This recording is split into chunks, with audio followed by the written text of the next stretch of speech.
ನಮಸ್ಕಾರ. ಇವತ್ತು ಆಮ್ಸ್ಟರ್ಡ್ಯಾಮಿಂದ Netherlands country side ಹೋಗ್ತಾ ಇದ್ದೀವಿ. ಕಂಟ್ರಿ ಸೈಡಲ್ಲಿರೋ 3-4 ಸ್ಮಾಲ್ ಟೌನ್ಸ್ನ ಕವರ್ ಮಾಡ್ತೀವಿ ಇವತ್ತು. ಜಾನ್ಸಾ ಸ್ಕಾಲ್ಸ್ ಮತ್ತೆ ಝಾನ್ ಡ್ಯಾಮ್, ಓಲೆನ್ ಡ್ಯಾಮ್, ಹಾರ್ಲೆಮ್ ಅನ್ನೋ ಪ್ಲೇಸಸ್ಗೆ ಇವತ್ತು ಹೋಗ್ತಾ ಇದ್ದೀವಿ. ಅಲ್ಲಿ ಈ ವಿಂಡ್ ಮಿಲ್ಸ್ ಅಂತೆ, ಕಂಟ್ರಿ ಸೈಡ್ ಕಲ್ಚರು, ಫಿಶಿಂಗ್ ಹಾರ್ಬರ್ಸ್ ಈ ಥರ ಎಲ್ಲ ನೋಡ್ಬೋದು. ಸೊ ಅದಕ್ಕೋಸ್ಕರ ಆಮ್ಸ್ಟರ್ಡ್ಯಾಮ್ ಸೆಂಟ್ರಲಿಂದ ಟ್ರೈನ್ ಹತ್ತಿ ಹೋಗ್ತಾ ಇದ್ದೀವಿ.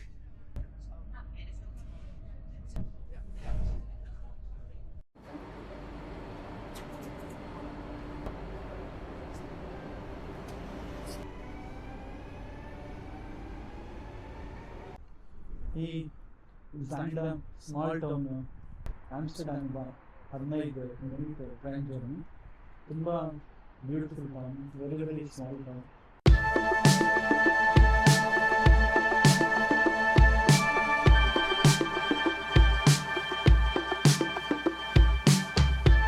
ಸ್ವಲ್ಪ ಕಂಟ್ರಿ ಸೈಡು ವಿಭಿನ್ನವಾದ ಆರ್ಕಿಟೆಕ್ಚರ್ ಇದೆ, ಒಂದಕ್ಕೊಂದು ಅಂಟ್ಕೊಂಡಿದೆ ಮನೆಗಳೆಲ್ಲ. ಇಲ್ಲಿ ನಾನು ಹಿಂದ್ಗಡೆ ಕಾಣ್ತಾ ಇರೋದು ಒಂದು very iconic and famous hotel.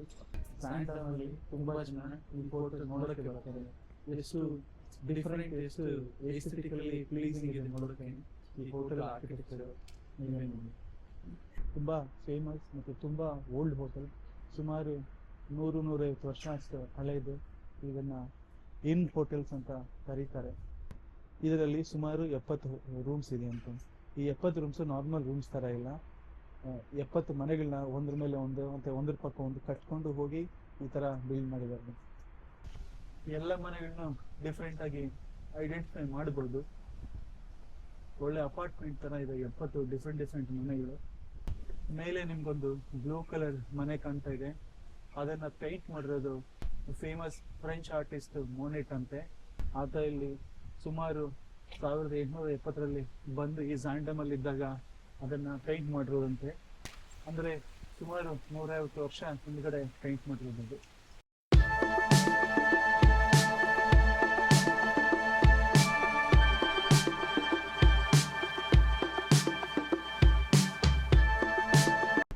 ಇಲ್ಲಿ ಎಲ್ಲ ಬಿಲ್ಡಿಂಗ್ಸು ಈ ಝಾನ್ ಆರ್ಕಿಟೆಕ್ಚರಲ್ಲಿ ಡಿಸೈನ್ ಮಾಡಿದ್ದಾರೆ. ಇದನ್ನು ಝಾನ್ ಡಿಸೈನ್ ಅಂತ ಕರೀತಾರೆ ಇಲ್ಲಿ ಲೋಕಲಿ. ಈ ಝಾಂಡಮ್ ಬಂದು ಯುರೋಪಲ್ಲೇ ಫಸ್ಟ್ ಇಂಡಸ್ಟ್ರಿಯಲೈಸ್ ಆದ ರೀಜನ್ಸಲ್ಲಿ ಇದು ಕೂಡ ಒಂದಂತೆ. ಇಲ್ಲಿ ನೋಡಿ, ಈ ಇನ್ ಹೋಟೆಲ್ ಪಕ್ಕ ಇನ್ನೊಂದು ಬಿಲ್ಡಿಂಗ್ ಇದೆ, ಅದು ಕೂಡ ನಿಮಗೆ ಅದೇ ಥರ ಡಿಸೈನ್ ಇದೆ. ಈ ಇನ್ ಹೋಟೆಲ್ ಪಕ್ಕ ಇರೋ ಎಲ್ಲ ಬಿಲ್ಡಿಂಗ್ಸು ಇದೇ ಡಿಸೈನ್ಸ್ನ ಕಾಪಿ ಮಾಡಿದ್ದಾರೆ. ನೀವು ನೋಡ್ಬೋದು, ಸುಮಾರು ಆ ಕಡೆ ಕೂಡ ಇದೇ ಥರ ಬಿಲ್ಡಿಂಗ್ಸ್ ಇದೆ. ಇಲ್ಲಿ ಇನ್ನೊಂದು ಬಿಲ್ಡಿಂಗ್ ಇದೆ ನೋಡಿ, ನೋಡೋಕ್ಕೆ ಸಿಮಿಲರ್ ಡಿಸೈನ್ನ ಕಾಪಿ ಮಾಡ್ದಂಗಿದೆ.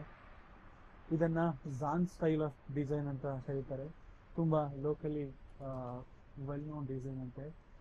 ಈ ಇನ್ ಹೋಟೆಲಿಂದ ಪಕ್ಕದಲ್ಲಿ ಹಿಂದೆ ಇರೋ ಬಿಲ್ಡಿಂಗ್ಸ್ ಎಲ್ಲ ಸೇಮ್ ಡಿಸೈನ್ನ ಕಾಪಿ ಮಾಡ್ದಂಗಿದೆ. ಇಲ್ಲಿ ನೋಡಿ, ಹಿಂದೆ 4 ಬಿಲ್ಡಿಂಗು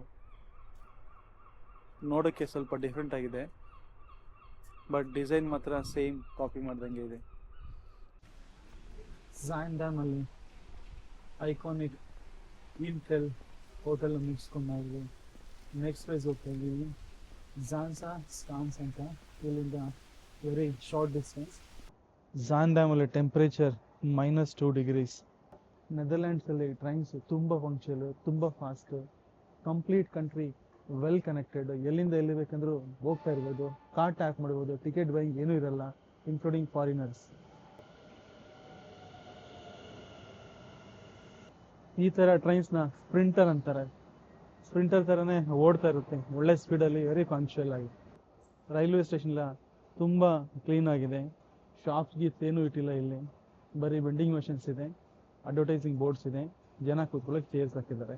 ಅಷ್ಟು ಬಿಟ್ಟರೆ ಬೇರೆ ಏನೂ ಇಲ್ಲ.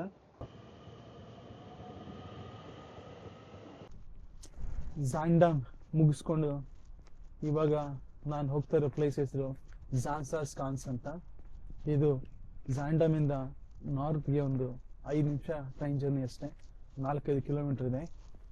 ಝಾಂಡಮ್ ಥರ ಜಾನ್ಸಾ ಸ್ಕಾನ್ಸ್ ಕೂಡ ವೆರಿ ಸ್ಮಾಲ್, ಹಿಸ್ಟಾರಿಕ್ ಮತ್ತು ಐಕಾನಿಕ್ ಟೌನ್. ನೆದರ್ಲ್ಯಾಂಡ್ಸ್ ಒಂದು ಸಣ್ಣ ಟ್ರೇಡಿಂಗ್ ದೇಶದಿಂದ ಗ್ಲೋಬಲ್ ಸೂಪರ್ ಪವರ್ ಆಗೋಕ್ಕೆ ಈ ಟೌನ್ ಕೂಡ ಕಾಂಟ್ರಿಬ್ಯೂಷನ್ ಕೊಟ್ಟಿದೆ ಅಂತ ಆ ಕಾಲದಲ್ಲಿ. ಡಚ್ ಗೋಲ್ಡನ್ ಪೀರಿಯಡ್ ಅಂತ ಏನು ಕರಿತೀವಿ, 17ನೇ ಶತಮಾನದಲ್ಲಿ ನೆದರ್ಲ್ಯಾಂಡ್ಸ್ ತುಂಬ ಶ್ರೀಮಂತ ರಾಷ್ಟ್ರವಾಗಿತ್ತಂತೆ. ಆವಾಗ ತುಂಬ ಇಂಡಸ್ಟ್ರಿಯಲೈಸೇಷನ್ ಆಯಿತು. ಇಂಡಸ್ಟ್ರಿಯಲೈಸೇಷನ್ ಆದ ಮೊದಲ ಕೆಲವು ಪ್ರಾಂತ್ಯಗಳಲ್ಲಿ ಈ ಝಾಂಡಾ ಮತ್ತು ಝಾನ್ಸಾಸ್ಕಾನ್ಸ್ ಕೂಡ ಒಂದು ಪ್ಲೇಸ್ ಅಂತೆ. 17ನೇ ಶತಮಾನದಲ್ಲಿ ಇಂಡಸ್ಟ್ರಿಯಲೈಸೇಷನ್ ಆದಾಗ ತುಂಬ ವಿಂಡ್ ಮಿಲ್ಸ್ನ ಇಲ್ಲಿ ಇನ್ಸ್ಟಾಲ್ ಮಾಡಿದ್ದಾರೆ ಪವರ್ ಜನ್ರೇಷನ್ಗೆ. ಆ ವಿಂಡ್ ಮಿಲ್ಸ್ ಎಲ್ಲ ಈಗಲೂ ಹಾಗೇ ಇದೆ, ತುಂಬ ಡೆಕೋರೇಟಿವ್ ಆಗಿ ಕಾಣುತ್ತೆ. ಇದು ಕೆಲಸ ಮಾಡ್ತಾ ಇದ್ದ ವಿಂಡ್ ಮಿಲ್ಗಳು ಈಗಲೂ ಕೆಲಸ ಮಾಡ್ತಾ ಇದೆಯಂತೆ. ಸುಮಾರು 350-400 ವರ್ಷದಿಂದ ಎಲ್ಲ ಹೀಗೆ ಪ್ರಿಸರ್ವ್ ಮಾಡಿದ್ದಾರೆ. ಒಂದು ಹೌಸ್ ಆರ್ಕಿಟೆಕ್ಚರ್ ಆಗಲಿ, ಡಿಸೈನ್ ಆಗಲಿ, ಮತ್ತು ಈ ಮಾನ್ಯುಮೆಂಟಲ್ ವಿಂಡ್ ಮಿಲ್ಸ್ನೆಲ್ಲ ಹಾಗೆ ಪ್ರಿಸರ್ವ್ ಮಾಡಿದ್ದಾರೆ.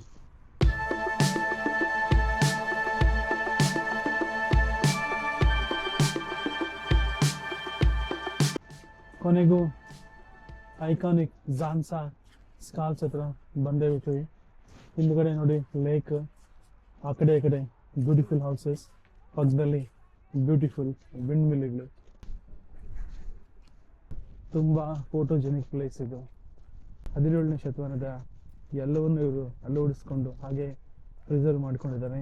ಇಲ್ಲಿ ರೋಡ್ಸ್ ಆಗಲಿ, ಮರಗಳನ್ನ ಬೆಳೆಸಿರೋ ಪದ್ಧತಿ, ಮನೆಗಳ ಡಿಸೈನ್ ಎಲ್ಲ 17ನೇ ಶತಮಾನ ಥರನೇ ಇದೆ. 300-400 ವರ್ಷಗಳು ಕೂಡ ಅದನ್ನೇ ಪ್ರಿಸರ್ವ್ ಮಾಡ್ಕೊಂಡಿದ್ದಾರೆ ಅವ್ರ ಕಲ್ಚರ್ನ.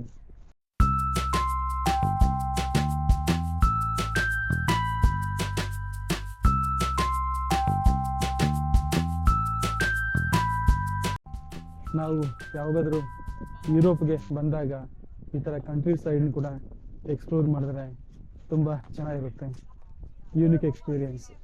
ನನ್ನ ಹಿಂದ್ಗಡೆ ಇರೋ ಈ ತಿರುಗ್ತಾ ಇರೋ ವಿಂಡ್ ಮಿಲ್ ಕಟ್ಟೋದು 1672 ಅಂದರೆ ಸುಮಾರು 350 ವರ್ಷಗಳ ಮೇಲೆ ಆಗಿದೆ. ಆದರೆ ಇನ್ನೂ ತಿರುಗ್ತಾನೆ ಇದೆ. ನೋಡೋಕ್ಕಂತೂ ತುಂಬ ಚೆನ್ನಾಗಿದೆ. ಡಿಫ್ರೆಂಟ್ ಕಲರ್ಸ್ ಇಂದ ಇದನ್ನ ಡೆಕೋರೇಟ್ ಮಾಡಿದ್ದಾರೆ. ಇದು ಕೇವಲ ಡೆಕೋರೇಟಿವ್ ವಿಂಡ್ ಮಿಲ್ ಅಲ್ಲ, ಫುಲ್ಲಿ ಫಂಕ್ಷನಲ್ ವಿಂಡ್ ಮಿಲ್. ಇನ್ನೂ ಕೆಲವು ಕೆಲಸಗಳಿಗೆ ಅಥವಾ ಪವರ್ ಜನರೇಟ್ ಮಾಡೋಕ್ಕೆ ಯೂಸ್ ಮಾಡ್ತಾ ಇದ್ದಾರೆ ಅಂತ. ಇದ್ರ ಜೊತೆಗೆ ಇದರ ಹಿಂದೆ ಇರೋ 2-3 ವಿಂಡ್ ಮಿಲ್ ಕೂಡ ತಿರುಗ್ತಾನೆ ಇದೆ ದೂರದಲ್ಲಿ.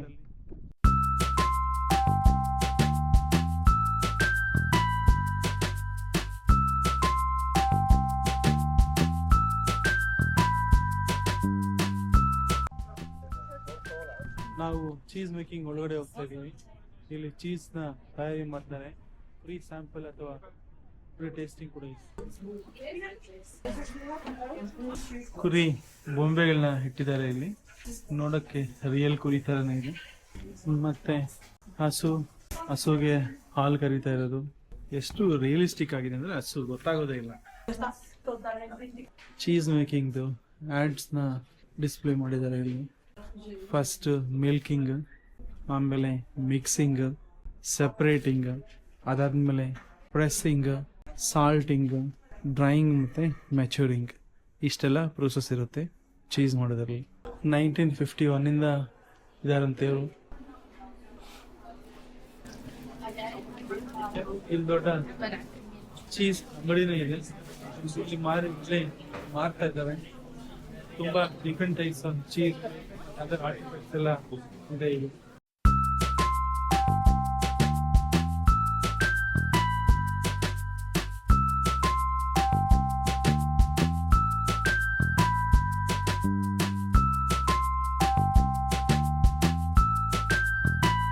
ನಾವೀಗ ನೋಡ್ತಾ ಇರೋದು ಹೋಲಂಡ್ ಡ್ಯಾಮ್ ಅನ್ನೋ ಸ್ಮಾಲ್ ಟೌನ್. ಇದು ಹಿಸ್ಟಾರಿಕಲಿ ತುಂಬಾ ಫೇಮಸ್ ಫಿಶಿಂಗ್ ವಿಲೇಜ್. ಇವಾಗ ಕೂಡ ಫಿಶಿಂಗ್ ಮಾಡ್ತಾರೆ ಇಲ್ಲಿ. ಡಿ ಡೈಕ್ ಅಂತ ಫಿಶಿಂಗ್ ಹಾರ್ಬರ್ ಕೂಡ ಇದೆ. ಸಮುದ್ರದೊಳಗಡೆ ಹೋಗಿ ಫಿಶಿಂಗ್ ಮಾಡ್ಕೊ ಬರ್ತಾರೆ. ಮತ್ತೆ ಈ ಟೌನ್ ಈ ವುಡನ್ ರೋ ಹೌಸಸ್ಗೆ ತುಂಬಾನೇ ಫೇಮಸ್ ಅಂತ ಈ ಕಡೆ. ಇದಿರೋದು ಸುಮಾರು 20 ಕಿಲೋಮೀಟರ್ ಇದೆ ಆಮ್ಸ್ಟರ್ಡ್ಯಾಮ್ ಇಂದ.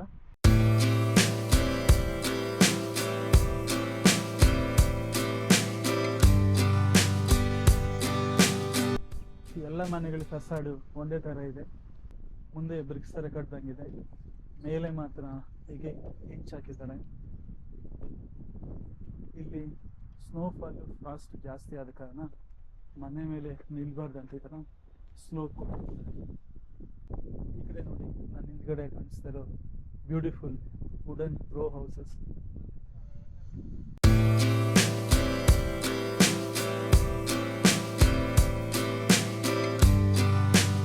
ಕೊನೆಗೂ ದ ಡೈಕ್ ಫಿಶಿಂಗ್ ಹಾರ್ಬರ್ ಹತ್ರ ಬಂದ್ಬಿಡಿ. ಟೆಂಪರೇಚರ್ ಇಲ್ಲಿ 0 ಡಿಗ್ರೀಸ್ ಅಲ್ಲಿದೆ. ಮಾತಾಡೋಕೆ ಕೂಡ ಆಗ್ತಾ ಇಲ್ಲ, ನಗಕ್ಕೂ ಆಗ್ತಾ ಇಲ್ಲ. ಈ ವೋಲನ್ ಡ್ಯಾಮ್ ಫಿಶಿಂಗ್ ಹಾರ್ಬರು ತುಂಬ ಫೇಮಸ್. ಸುಮಾರು 13-14ನೇ ಶತಮಾನದಿಂದ ಫಿಶಿಂಗ್ಗೆ ಫೇಮಸ್ ಆಗಿದೆ.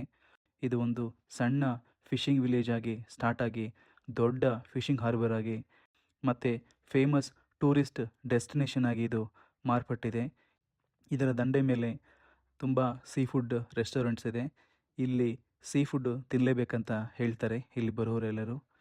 ಈ ವೋಲನ್ ಡ್ಯಾಮಲ್ಲಿ ಸುಮಾರು 25,000 ಜನ ವಾಸಿಸ್ತಾರೆ. ನೆದರ್ಲ್ಯಾಂಡ್ಸಲ್ಲಿ one of the most visited tourist destination ಕೂಡ ಅಂತೆ. ವೋಲನ್ ಡ್ಯಾಮ್ ಅಂದರೆ ಫಿಲ್ಡ್ ಡ್ಯಾಮ್ ಅಂತ. ಸುಮಾರು ಶತಮಾನಗಳಿಂದ ಇಲ್ಲಿ ಫಿಶಿಂಗ್ಗೆ ದೊಡ್ಡ ಬ್ಯಾಕ್ ಬೋನ್ ಅಂತ ಹೇಳ್ಬೋದು ಲೋಕಲ್ ಎಕಾನಮಿಗೆ. ಈಗ ನಾನು ಹಾರ್ಲೆಮ್ ಅನ್ನೋ ಒಂದು ಸ್ಮಾಲ್ ಟೌನ್ಗೆ ಬಂದಿದ್ದೀನಿ. ಇದು ಆಮ್ಸ್ಟರ್ಡ್ಯಾಮಿಂದ ಸುಮಾರು 20 ನಿಮಿಷ ದೂರದಲ್ಲಿದೆ. ಆಮ್ಸ್ಟರ್ಡ್ಯಾಮಿಂದ ವೆಸ್ಟಲ್ಲಿದೆ. ಇದು ನಾರ್ತ್ ಹಾಲೆಂಡ್ ಪ್ರಾವಿನ್ಸ್ಗೆ ಕ್ಯಾಪಿಟಲ್ ಸಿಟಿ ಕೂಡ ಹೌದಂತೆ. ಇದು ತುಂಬ ಪೀಸ್ಫುಲ್ ಆ್ಯಂಡ್ ಕಾಮ್ ಆಗಿರೋ ಸಿಟಿ. ತುಂಬ ಜನ ಆಮ್ಸ್ಟರ್ಡ್ಯಾಮಲ್ಲಿ ವರ್ಕ್ ಮಾಡೋರು ಇಲ್ಲೇ ಇರ್ತಾರಂತೆ. ಇಲ್ಲಿಂದ ಡೈಲಿ ಕಮ್ಯೂಟ್ ಮಾಡ್ತಾರೆ. ಇದೊಂಥರ ಸ್ಯಾಟಲೈಟ್ ಟೌನ್ ಅಂತ ಕೂಡ ಹೇಳ್ಬೋದು ಆಮ್ಸ್ಟರ್ಡ್ಯಾಮ್ಗೆ. ಅಮೇರಿಕಾದ ನ್ಯೂಯಾರ್ಕ್ ನಗರದಲ್ಲಿ ಕೂಡ ಹಾರ್ಲೆಮ್ ಅಂತ ಒಂದು ಏರಿಯಾ ಅಥವಾ ಸ್ಮಾಲ್ ಪ್ಲೇಸ್ ಇದೆ. ಅದರ ಹೆಸರು ಕೂಡ ಈ ಹಾರ್ಲೆಮಿಂದನೇ ಇನ್ಸ್ಪೈರ್ ಆಗಿ ಅಲ್ಲಿ ನೇಮ್ ಮಾಡಿದಾರಂತೆ. ಈಗ ನಾವು ಹಾರ್ಲೆಮ್ ರೈಲ್ವೆ ಸ್ಟೇಷನ್ ಔಟ್ಸೈಡ್ ಇದ್ದೀವಿ. ಈ ಸ್ಟೇಷನ್ ಎಕ್ಸ್ಟೀರಿಯರ್ ಎಲ್ಲ ಸ್ವಲ್ಪ ರೆಡ್ ಬ್ರಿಕ್ಸ್ ಅಲ್ಲಿ ಮಾಡಿದ್ದಾರೆ. ಈ ಹಾರ್ಲೆಮ್ ಸಿಟಿ ಚರ್ಚ್ಗಳಿಗೆ, ಕೆನಲ್ಗಳಿಗೆ ಮತ್ತೆ ವಿಂಡ್ ಮಿಲ್ಗಳಿಗೆ ಫೇಮಸ್ ಅಂತ ಇದೆ.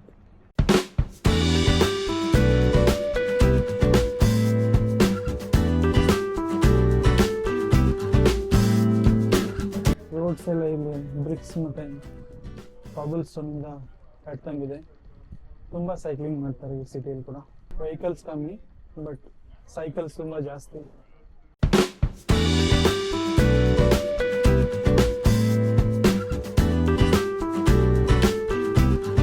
ಈಗ ನೀವು ನೋಡ್ತಾ ಇರೋದು ಸೈಂಟ್ ಬೇವೋ ಚರ್ಚ್. ತುಂಬಾ ದೊಡ್ಡ ಚರ್ಚ್. ಪಕ್ಕದಲ್ಲೇ ಗೋಟೆ ಮಾರ್ಕೆಟ್ ಇದೆ. ಈ ಗೋಟೆ ಮಾರ್ಕೆಟ್ ಒಂದು ಸ್ಕ್ವೇರ್ ಥರ, ಚೌಕ ಅಂತೀವಲ್ಲ ಆ ಥರ. ಯುರೋಪಲ್ಲಿ ಎಲ್ಲೋದ್ರೂ ಈ ಥರ ಸ್ಕ್ವೇರ್ ಅಥವಾ ಮಾರ್ಕೆಟ್ ಸುತ್ತು ತುಂಬ ಚೆನ್ನಾಗಿರುತ್ತೆ. ತುಂಬ ಓಪನ್ ಸ್ಪೇಸ್ ಇರುತ್ತೆ. ಯಾರಾದರೂ ಇದು ಸ್ಟ್ರೆಚ್ ಇರುತ್ತೆ. ಮತ್ತು ಸುತ್ತು ರೆಸ್ಟೋರೆಂಟ್ಸು, ಕಫೇಸ್, ಸುವೆನೀರ್ ಶಾಪ್ಸ್ ಈ ಥರ ಇರುತ್ತೆ. ಇಲ್ಲಿ ಕೂಡ ಸೇಮ್.